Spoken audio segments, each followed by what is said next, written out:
नमस्कार दोस्तों, हमारे short hand lab Prayagraj channel पे आप सबका बहुत बहुत स्वागत है। मैं आपको जनरल डिक्टेशन प्रोवाइड करूंगा जिसकी स्पीड होगी 90 to 100 words per minute. 400 word की डिक्टेशन है। आप लोग रेडी हो जाएं।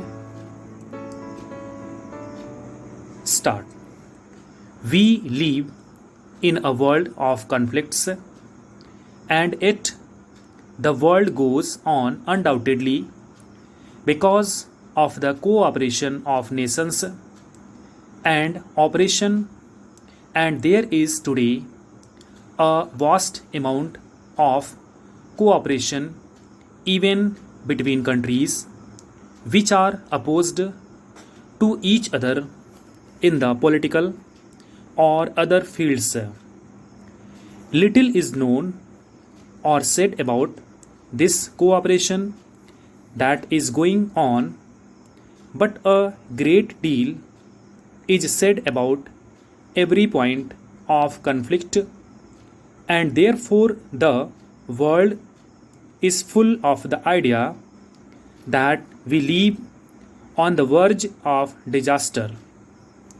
It would perhaps be a truer picture if the cooperating elements in the world were put forward and we were made to think that the world depended on cooperation and not on conflict. A proposal has been made by many persons to the effect that more attention should be directed to the cooperative ventures, especially for peace and in the interest of peace, so that more positive thinking may take place on this subject and people may realize that this cooperation is already taking place and can be extended. Some years ago, it was resolved to have an international geophysical year. That was a specific subject. However, it has been suggested that perhaps this assembly might resolve to call upon all countries of the world to devote a year to the furtherance of cooperative activities in political, cultural, and the many other fields, not to mere speeches about peace. That perhaps will direct some of our energy and some of our thinking to this idea of cooperation, which will create an atmosphere helpful for solving the problems more easily.